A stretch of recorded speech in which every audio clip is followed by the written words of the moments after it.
Jadi kita akan mengkafirkan orang sementara kita nggak tahu dalam kekafiran kita di mana. Ternyata hakikatnya kita kafir itu manakala hati masih muncul rasa kalau kita yang wujud. Sebab berangkatnya dari situ akan mesti muncul merasa dalam hati kita yang melakukan, yang punya ini punya itu. Wadah,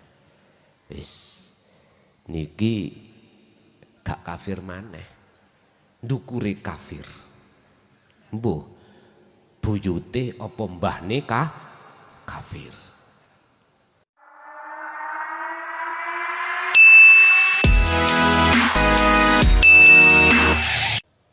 Kafire dhewe ra digatekne, maksude kafir sing ya apa. Niku dari kalimat kafaro, artinya ingkar.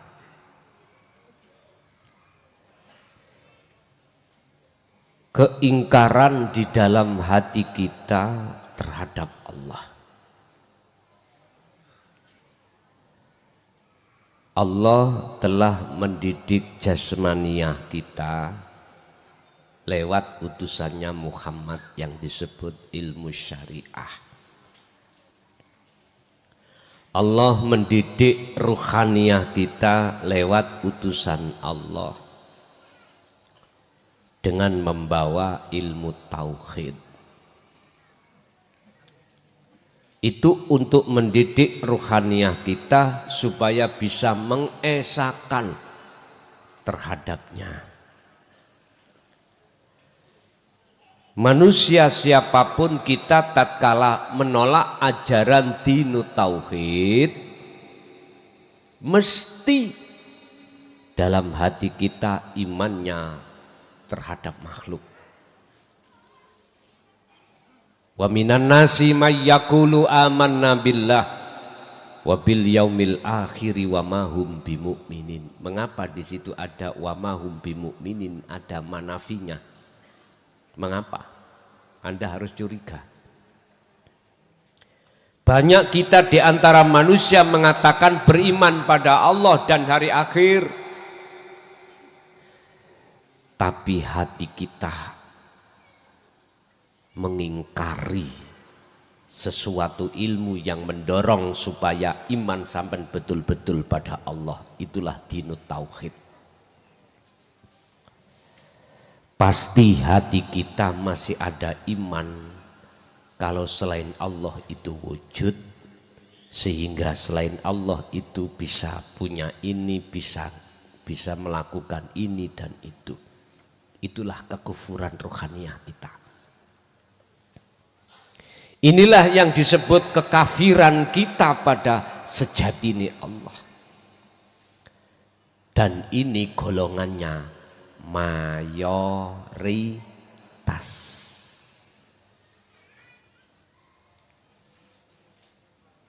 Ingat dalam satu ayat, hati itu punya penyakit. Bukan jasmani aja, ruh itu punya penyakit. Di mana ada penyakit, Allah akan memberikan obat. Berhubung kita menolak obatnya itu loh Bapak Ibu, akhirnya rohaniah kita itu tetap berpenyakit.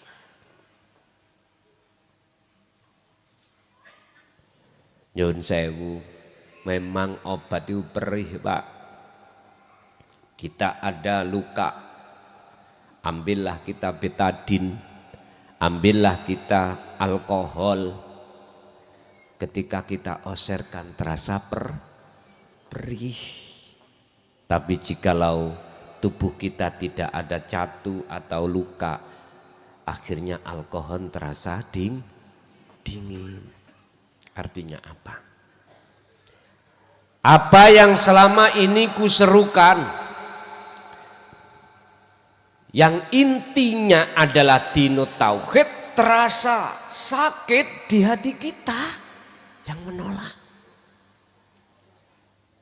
Hati kita yang berpenyakit terasa sakit. Bahkan mendengar pengumuman aja, jangan diperbolehkan ngaji ke sini. Tapal kuda, nggak boleh, itu ajaran Itu sudah terjadi pada diri saya, Pak. Betul. Saya nggak menyebut daerahnya, ya toh, nggak menyebut.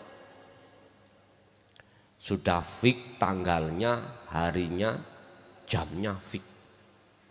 Kurang 2 minggu, panitia gegeran. Akhirnya menyampaikan langsung gak wani, dititipno.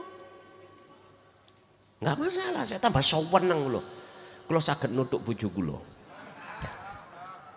saged badminton dan lain sebagainya. Nah iya, kula matur suwun sangat.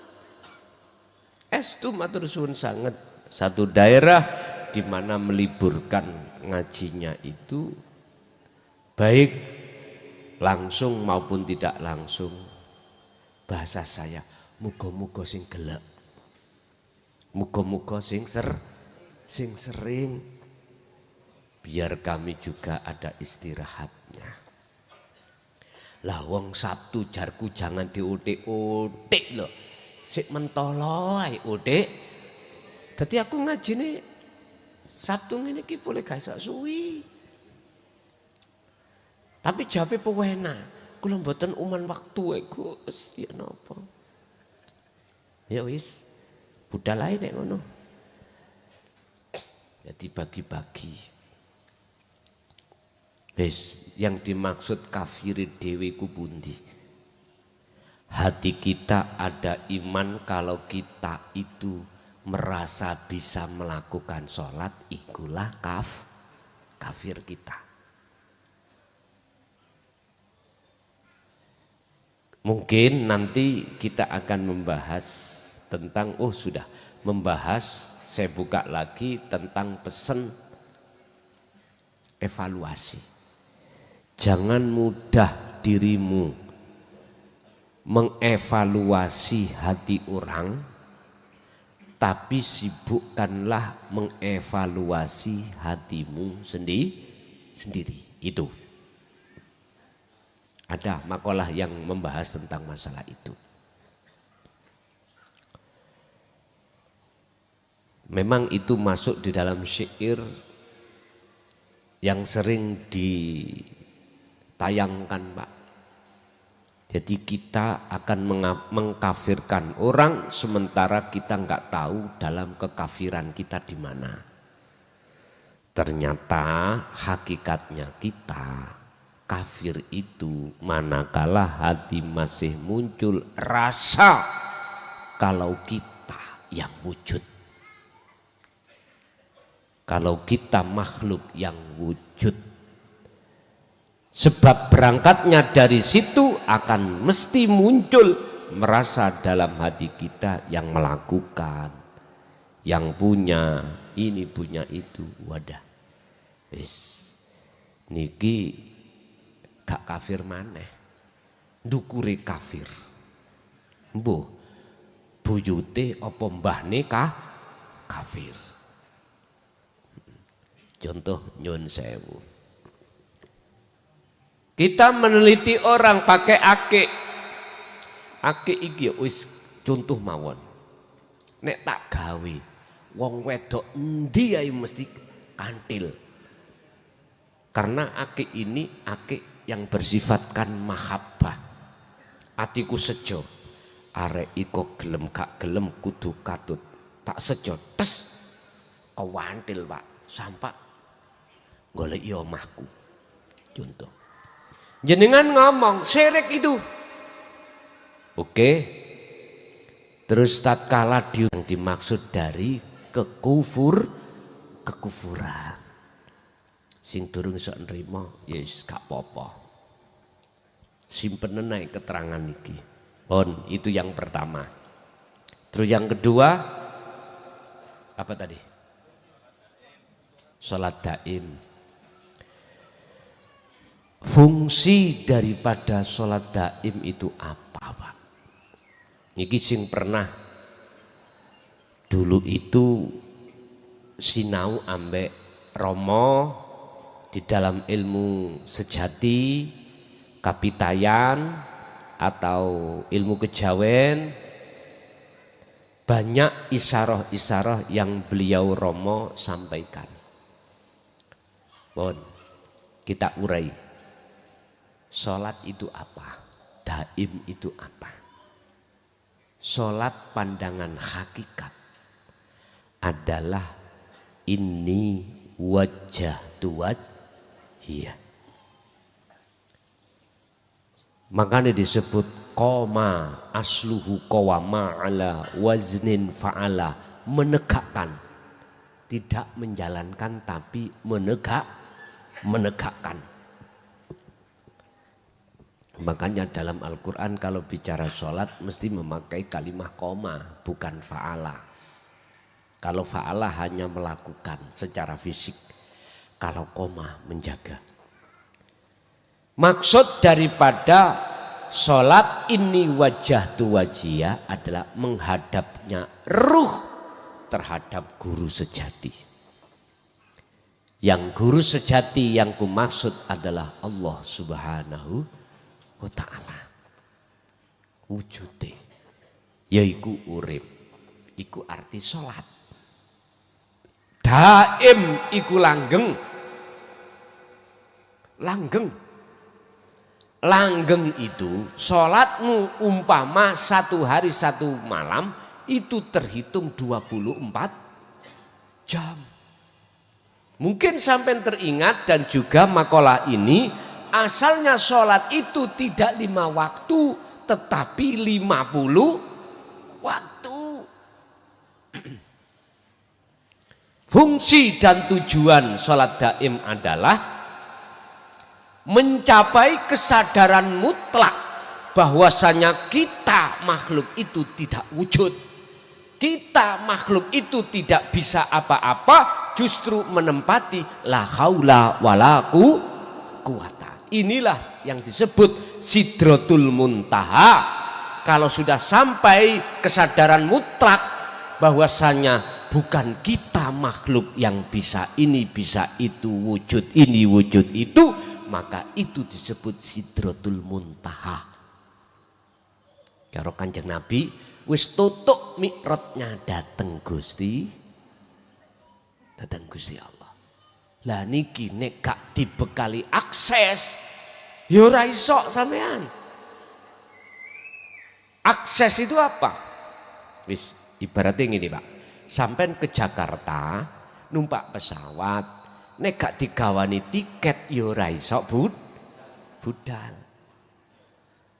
Nang bandara nggo tisu niki ditokno sampean sampai petugas-petugas gak sah. Sampean juga masuknya ya harus sesuai tiketnya. Apa pesawatmu? Oh pesawatku pesawat jenenge pesawat sendok misalnya ya. Lah kok sampean nggo tiket pesawatnya jenenge pesawat Korean. Oh kelintu Pak, di gate nomor itu pesawat sendok.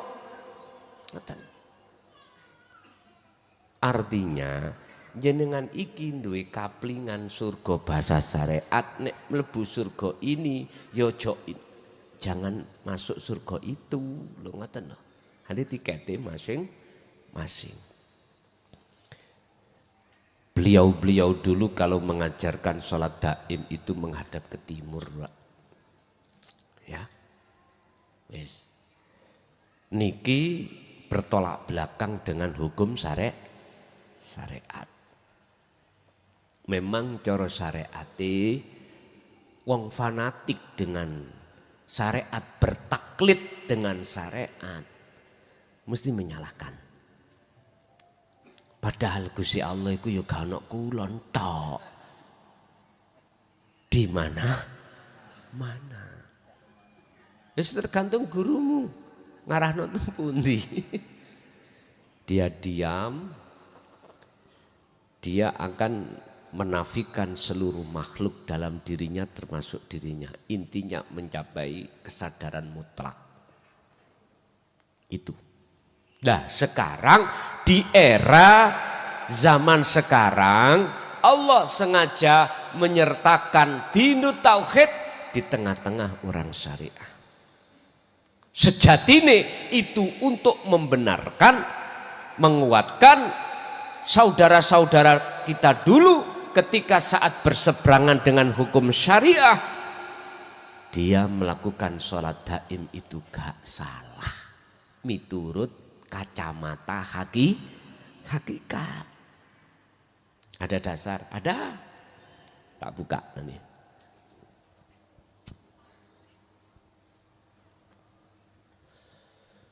Allah bersabda dan sing disuruh sabda iku Kanjeng Nabi ning surat Al-Kahfi. Sabda ning ini. Nger awakmu ambek aku iki padha. Padha makhluke. Ojo kuwi nyembah aku. Ojo muja-muji aku. Tapi pujon sembahan sopo Tuhan sing tak sembah. Wahai manusia, janganlah kau menyembah siapa yang bukan aku sembah. Artinya janganlah kau menyembah aku manusia Muhammad ibnu Abdillah, sebab aku juga sama dengan kamu. Tapi sembahlah siapa yang ku sembah. Akhirnya dijawab, Tuhanku itu memberikan wahyu padaku, ilahukum ilahu wahid, sing tak sembah yaitu Tuhan yang Maha Esa. Belum menyebut Allah loh, belum. Nyun sewu, niki napa? Iki le, jerone iki lho. Jerone niki napa? Kates. Oleh sampai nyebut kates karena sudah ada wujudnya. Secara coba tatkala dunya iki mau tandus, nggak ada hijau royoro, nggak ada. Witi kates yo nggak ada.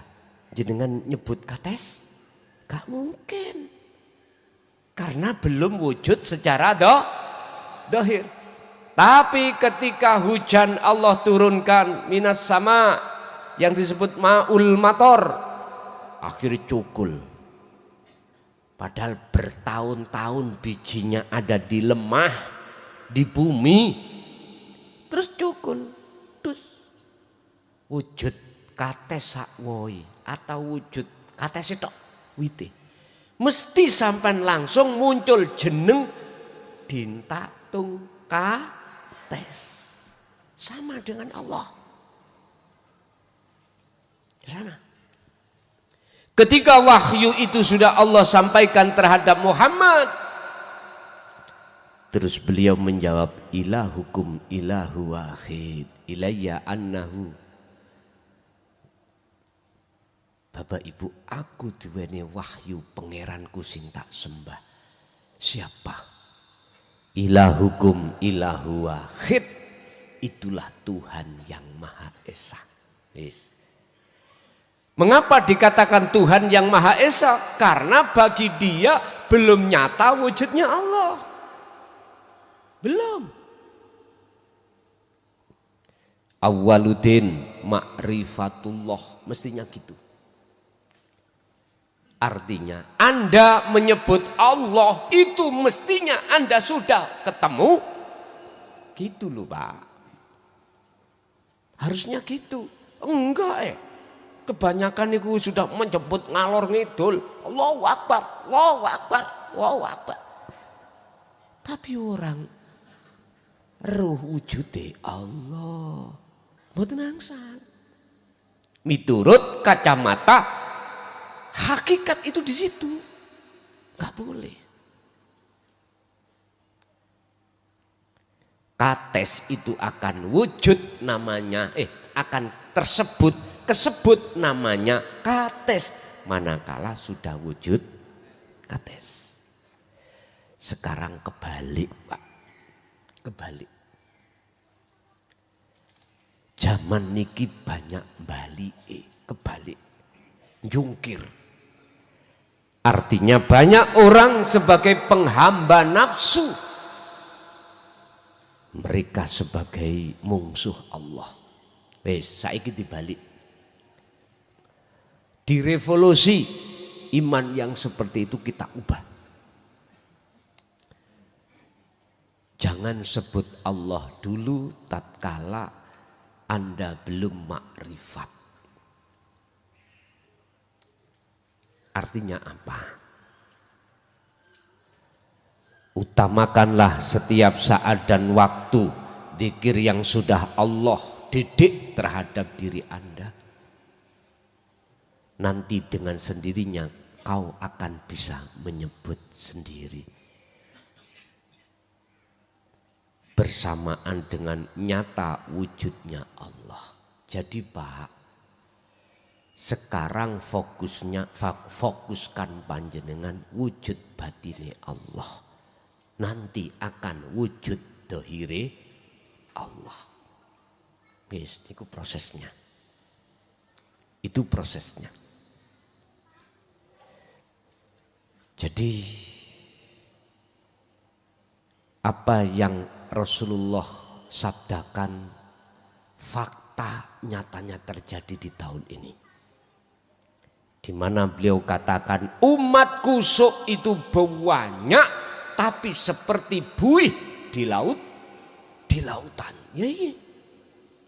Akhirnya jenengan kenek bahasa Habib udeng-udengi percaya. Jenengan melihat orang yang kemana-mana bawa tasbih, bacaane fasih, percaya iku wali kutub. Yes. Coba kalau hatimu iku sudah melek, nggak mungkin ketipu. Oleh ketipu hatimu merem. Nah, merem. Makanya Allah dikatakan dalam satu makalah, la ya'riful wali illal wali. Yang tahu si A itu wali, dia harus jadi wali. Laksana jikalau kau ingin si A itu enggak buta, Anda harus tidak buta. Lagi sak delok. Mripate gak buta. Tandane mlaku gak ketabrak cagak. Lho gak buta. Bapak Ibu hadirin jamaah rahimakumullah. Lah sholat daim itu kalau guru akhirat dulu Pak, itu ada waktunya tertentu, ya. Tapi kalau sudah turun dino tauhid ini, sewaktu waktu. Pun. Fa aina man tuwallu fasamma wajhullah. Dimanapun kau menghadap, mengarah, di depanmu itu ada wajah Allah. Artinya segala aktivitas apapun temui Allah di situ. Mekaten.